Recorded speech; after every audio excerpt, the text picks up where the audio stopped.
Only one narrative, that's how Moscow has slammed Western attempts to accuse Russia of mass killings in the city of Izyum, as the establishment media tries the same tactics it used when covering the controversy at Bucha. It's the same scenario as Bucha. Everything is unfolding according to one scenario. It's all a lie. We will, of course, be defending the truth in this story. Earlier, RT correspondent Maria Finoshina took me through the details of the events in Izyum.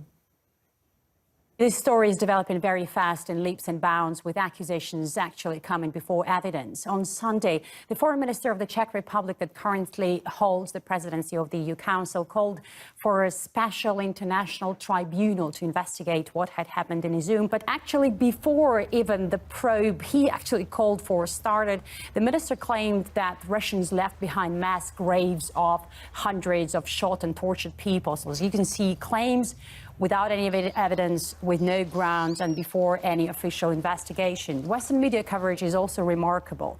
As soon as the Ukrainians took the city back, and as you remember, Izyum in Kharkiv region had been under the Russian control since spring. Western journalists, of course, started flooding in to see with their own eyes what's going on the ground. And on Thursday, an advisor to the Ukrainian Interior Ministry told BBC that around 1,000 dead bodies have been discovered in Izyum. Interesting, though, is that the Telegraph journalists were there at the same time on Thursday, and they later published an article saying that they didn't see any evidence to that. The Telegraph did not see any evidence of that scale of death during a visit on Thursday. Grigori denied knowledge of any war crimes. We didn't interact with them, and they didn't interact with us, he said of the Russians. From what I know, there wasn't detentions, executions, torture. So as you just heard, not only they didn't see it with their own eyes, but they talked to local residents who actually were living there under the Russians, and they said that nothing bad had happened, but still we hear about accusations and mass graves and war crimes. What is strange and actually sad is that in less than a day after that, the Telegraph suddenly changed its tonality. That's after the authorities in Kiev started talking about second Bucha happened in Izyum, and ever since they started using the word torture while covering the events in Izyum. And that sudden change is at least suspicious, you would agree. Well, I understand that Kiev says they have evidence of a mass graveyard. Is that not correct? Well, first of all, the use of the term mass graves is completely wrong. The pictures that so far have been published by Ukrainian and Western media show actually a makeshift cemetery in a forest, not a pile of dead bodies in a ditch. This is the picture that comes to our mind when we hear about mass graves. There are crosses there and names on it and dates of people's deaths there. The question is, who is buried there? Russians took the city end of March, beginning of April, and for the next 5 months, Kiev, of course, has been trying to take it back militarily. And here is a local resident asking the same question, who is buried there? And I have to tell you that, of course, all videos coming from the ground, from Izyum particularly, are very hard to be verified. Who has been shelling my home for the past 5 months? I couldn't even go out into my yard. Who has been doing this? That's the question. And who shelled the market? I want to know who's been shelling my home. We should have looked to the sky to see who it was. We do not know exactly when these graves appeared, but if Kiev is talking about fresh graves, and we know that Russians have been there in Izyum in the last 5 months, that could be that Russians had been burying Ukrainian soldiers. And this could be true. That sounds like legit, because we know that there is this sad pardon that Kiev did not take care of Ukrainian soldiers killed in action. But anyway, it is nothing to do with mass graves that we hear about in the mainstream. And also, there are even graves with dates of death before Russians took control of the town, and you cannot use it to accuse Russians, actually. That's absurd. Well, it's not the first time that Moscow or Russian forces have been accused of such atrocities of this nature. Bucha springs to mind. Yeah, sad to say that Ukrainian allegations of Russian crimes have been disproven in the past. Maybe you remember there was a huge scandal when the Ukrainian human rights ombudsman was actually fired.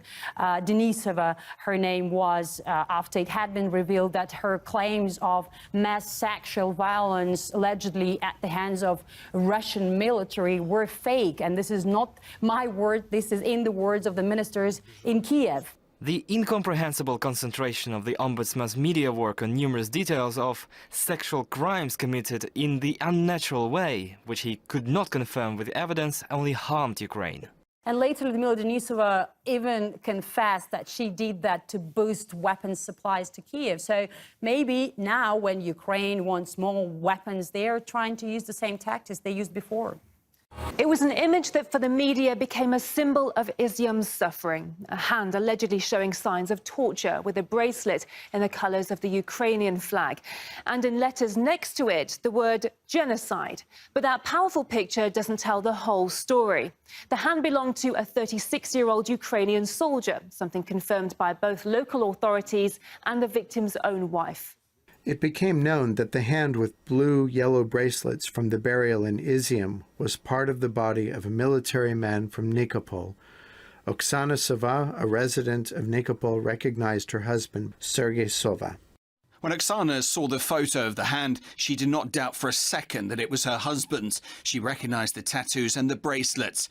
The ground has gone from under my feet, she says, crying. So, not a civilian rounded up and shot in a mass pit, but a soldier most likely killed during the heavy fighting that occurred in the spring there. A fallen Ukrainian soldier who was then buried by the Russian military.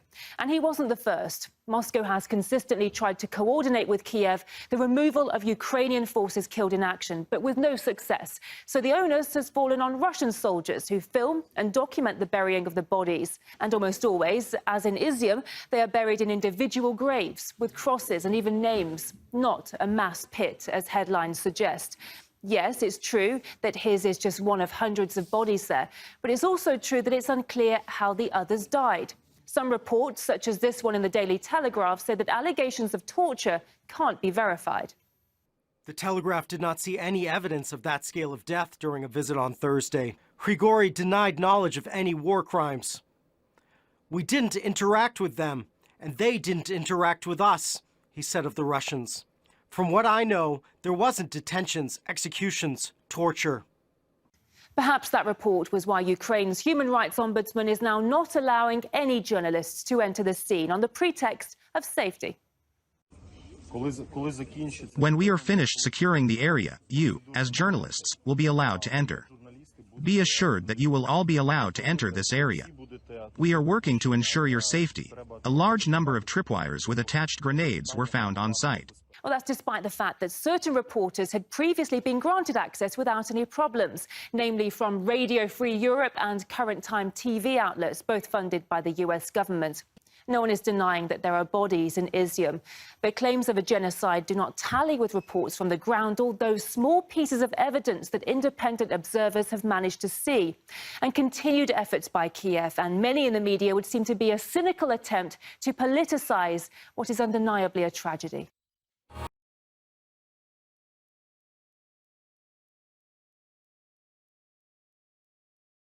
В Старобельске прошло захоронение неопознанных украинских боевиков, погибших в ходе боевых действий в Луганской Народной Республике. К захоронению погибших были привлечены пленные солдаты украинской армии, которые добровольно изъявили желание принять участие в церемонии погребения своих сослуживцев. Своих братьев, да, похоронить. Не нужна эта война никому. Много парней погибло. Прокомментируйте вы, пожалуйста. Вот да, Зеленский назвал Арестович, говорят, что это успех, это успешная спецоперация, отход из Северодонецка и Лисичанска. Ну пусть придет, похоронит людей и посмотрим, какой это успех. Сколько стали? Было 83 человека. 83 человек, осталось человек 10. Сотни, 300. Священнослужитель Старобельской епархии провел обряд погребения погибших украинских бойцов.